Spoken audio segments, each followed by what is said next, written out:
Joel Brodsky had photographed musicians before. This is worth establishing at the outset because the context of the Strange Days session requires it. He was not a novice, not someone encountering the specific problem of photographing rock musicians for the first time.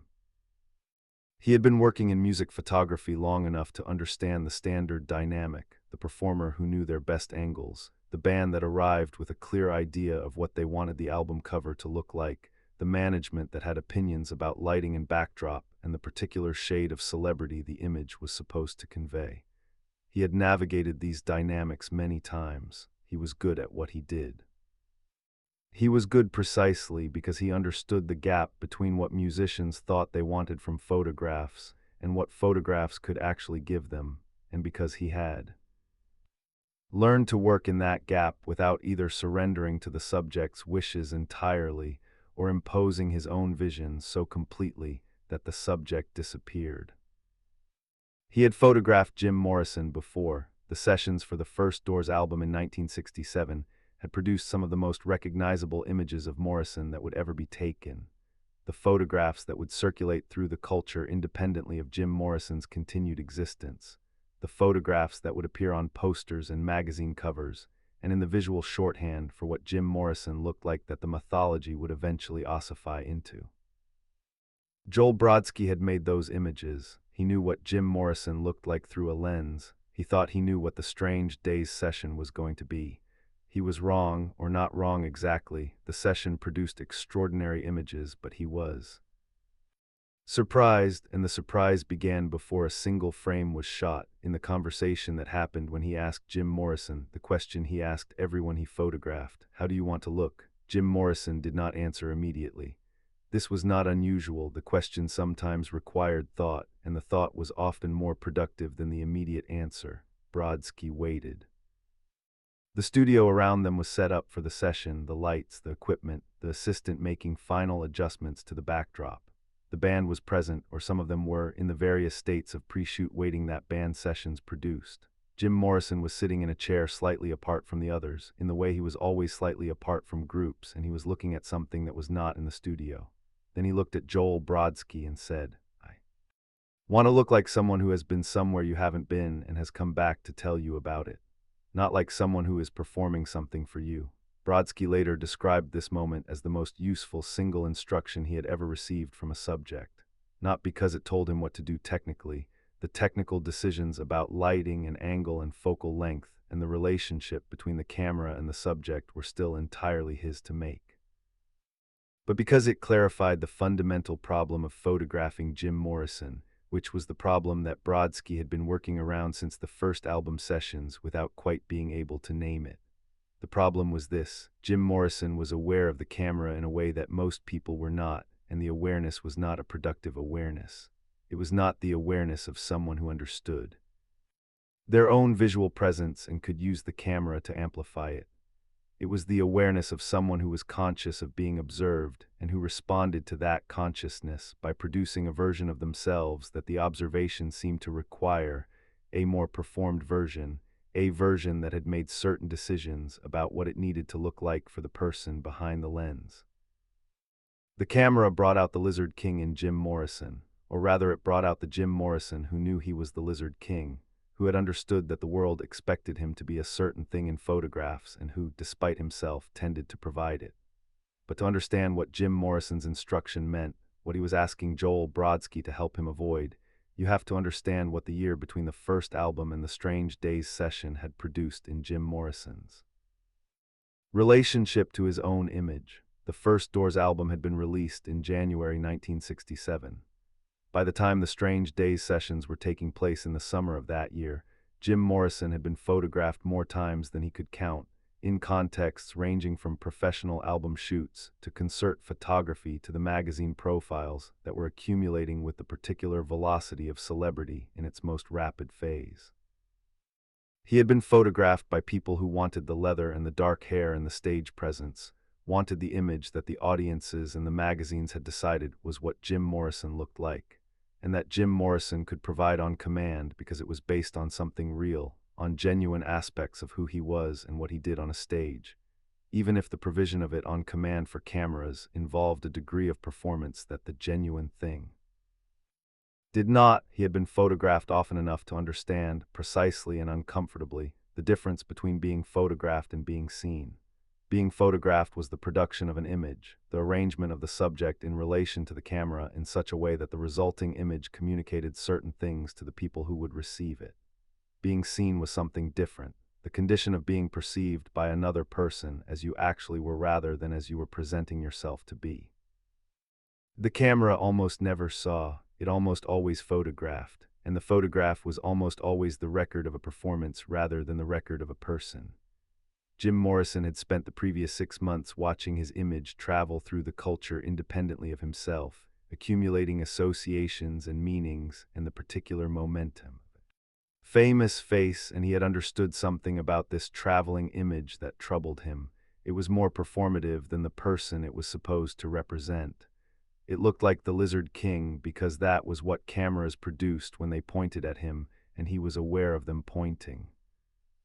It did not look like the person who stood on the Venice Beach Pier with a notebook in 1965, or the person who sat in the dressing room before shows with his eyes closed, or the person who walked through cities that did not know who he was and felt, in those cities, something close to the relief of being simply present without the image's requirements. What he was asking Joel Brodsky in the studio before the Strange Days session began was to help him with the problem that he could not solve alone. The problem of the camera, the problem of what he became when he knew the camera was there. He wanted to look like someone who had been somewhere the viewer had not been and had come back to tell them about it, which meant he wanted to look like the person who had been to those places, not the person who was performing for the camera the version of himself that cameras produced. Joel Brodsky understood this. He has said, in the interviews he gave in later years about his work with the Doors, that the instruction changed how he approached the session, not technically, not in terms of the equipment or the lighting setup, but in terms of the fundamental dynamic between the photographer and the subject. Instead of working to produce the image that the album cover needed, which was the standard approach, he worked to produce the conditions in which Jim Morrison might forget, or partially forget, that the camera was there. This was not a simple thing to do. The camera was always there. Jim Morrison was always, on some level, aware of it. The Lizard King lived close to the surface of Jim Morrison's public presentation and required very little provocation to emerge.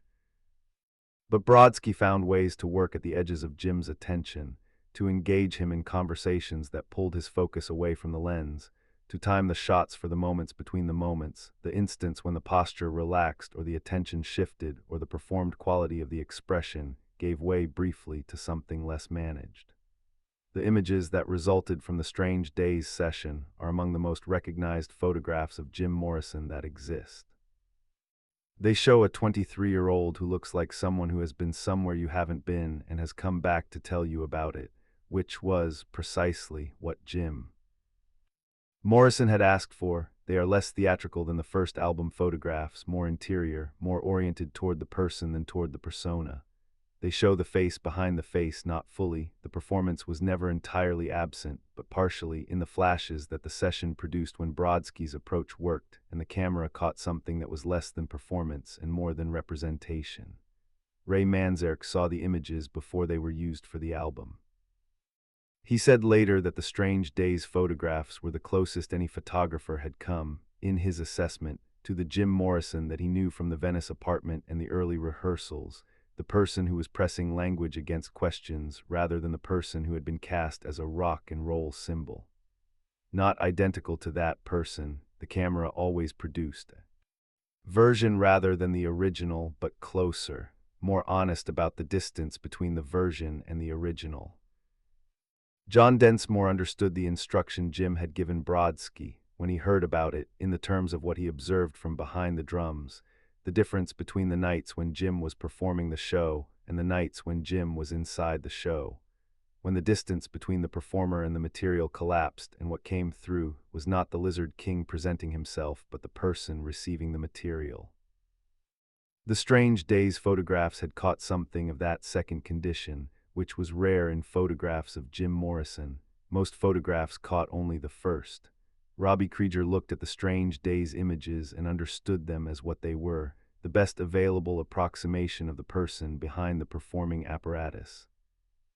Not the person exactly, photographs were not capable of the person exactly, but the direction of the person, the quality of the interior that the performance was always drawing from. He said, "You can see the poems in those photographs. You can see where the songs came from." He did not mean this technically. He meant that the photographs had caught something of the source rather than the product, the thing that generated the music rather than the music's public face. Jim Morrison never gave Joel Brodsky another instruction as direct as the one he gave at the beginning of the Strange Days session. The subsequent sessions produced good photographs. Brodsky was consistently skilled, but none had quite the same quality as the images from that day.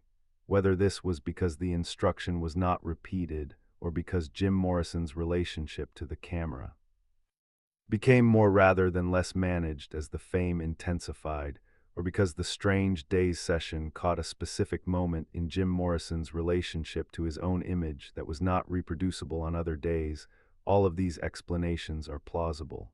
None is complete. What is complete is the instruction itself, which has the quality of the best things Jim Morrison ever said. It is precise without being technical, it communicates the essential thing without losing it in elaboration, and it is more useful as a description of what the photographs should not do than what they should do. Do not photograph the performance. Find the person who has been somewhere. That was the instruction. And in the Strange Days session, for one afternoon in New York in the summer of 1967, Joel Brodsky found them. Not completely, not without the performance still present in some of the frames, still visible in the set of the jaw or the angle of the eyes. But more than any other session before or after, that afternoon found what Jim Morrison had asked for, which was the face behind the face, the one that had been somewhere and had come back to tell you about it, and that was not, in the end, performing anything more than the bare fact of having been there.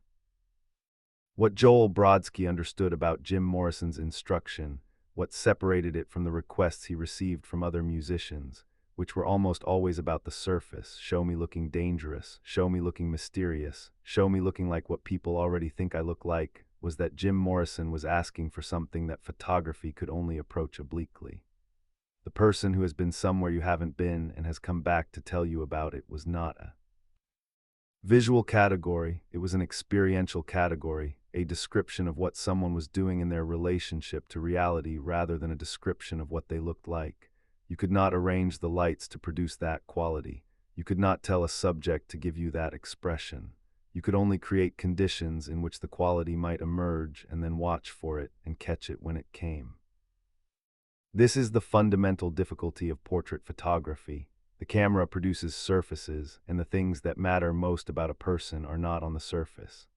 The best portrait photographers understood this and worked with it rather than against it, not trying to get past the surface but finding the moments when the surface showed what was underneath it, the instance when the management of appearance relaxed and the person became briefly visible through the presentation they were making of themselves. Jim Morrison was harder than most subjects because his management of appearance was exceptionally good, had been developed and refined over months of performing, of being photographed, of living in public in the specific way that rock music in 1967 required. He could produce the Lizard King on command. He could produce the brooding poet on command. He could produce the dangerous frontman and the sensitive artist and any of the other versions of himself that the surrounding expectations had gradually codified into available modes. These were not false, they were all versions of something real, but they were versions, and they required the camera's complicity to produce, and the complicity was the problem. What Brodsky did in the Strange Days session in response to Jim's instruction was decline the complicity. He did not frame the shots for the Lizard King. He did not wait for the moment when Jim Morrison was performing a version of himself. He waited for the moments when Jim was simply present in the studio, slightly distracted, slightly elsewhere, the managing apparatus briefly quiet, and he shot those moments. Not every frame in the session caught what he was looking for. Most did not. Photography is always a ratio of what you look for to what you find, and the Strange Days session was no exception. But enough frames caught something that the ratio produced images that were different from the first album photographs in the specific way that Jim had asked them to be different. Bill Siddons saw the contact sheets from the Strange Days session and understood immediately what was different about them, even before Jim Morrison had explained the instruction he had given. He understood it as a manager who had been watching Jim Morrison be photographed for months and who had noticed the consistent quality of the results, the competent professional images that showed Jim Morrison looking like what everyone expected Jim Morrison to look like, which was not wrong exactly, but was consistently insufficient in a way that Bill could feel without being able to name. The Strange Days contact sheets had some frames that were different from that pattern. Frames in which Jim Morrison looked like a person rather than a symbol. Frames that showed the face that Bill had seen in the dressing rooms and in the cars and in the conversations that happened outside the performance context.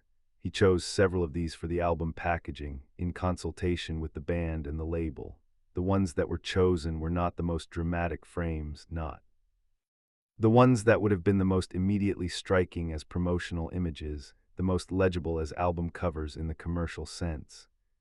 They were the ones that were closest to what Jim Morrison had asked for and what the album required, which was images of the person who had made Strange Days rather than images of the persona that the first album had established.